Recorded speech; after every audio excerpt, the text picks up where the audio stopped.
Okay, so we have my third hand warp stabilizer, I guess you could call it. Well, it's not so much a stabilizer. It just, as I wind the warp onto my loom, I'm making a set of curtains. The warp needs to be consistent in terms of tension across the loom. All the way down, and there's different ways you could do this. I just made a warp, let's just call it a warp stabilizer because I don't have a better name for it, out of weights and my largest stick shuttle, which came with my 32-inch Ashford rigid heddle loom. And what you do, you set up your warp down there in indirect warping, and then you wind it on. Now you can wind it on so that the weights move towards you. Don't mind my mother's dog bone.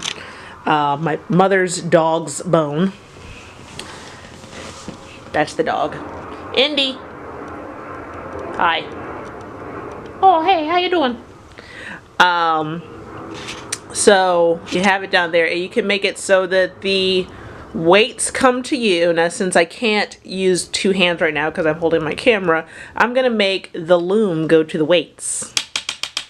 And then I have this long, this is that sticky, tacky stuff you put in your drawers, so the things don't slide around. I got a bunch of that and sewed the pieces together, so it is attached to my loom as the warp separator, so these stay nice and taut across the way. And you just wind it on. Let's see, can I zoom out? Yep, there you go. You just see it traveling. Now if I were to hold it taut, I'm not going to be able to do that, unfortunately. Now I might be able to do it just so you can see.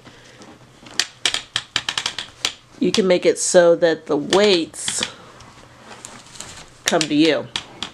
But with filming at the same time, we're going to make the loom go to the weights.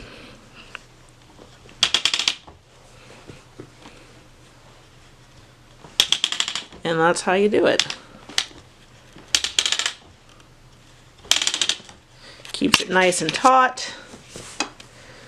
And with this already attached, this warp separator is attached to the loom. I tied it onto the loom at various points, so it's just always on the loom. You might have noticed that in other videos. It's always on the loom. It doesn't come off. It just unrolls as I weave, and then it rolls up as I put everything on. So I think we got a knot down here. But that is essentially what we've got.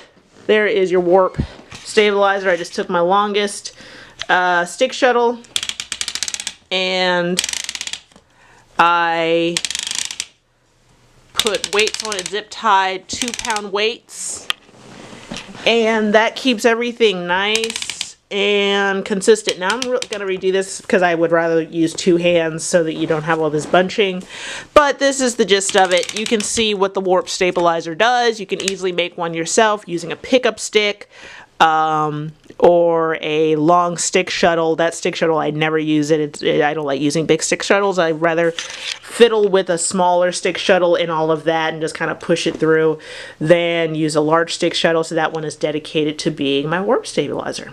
Okay, over and out.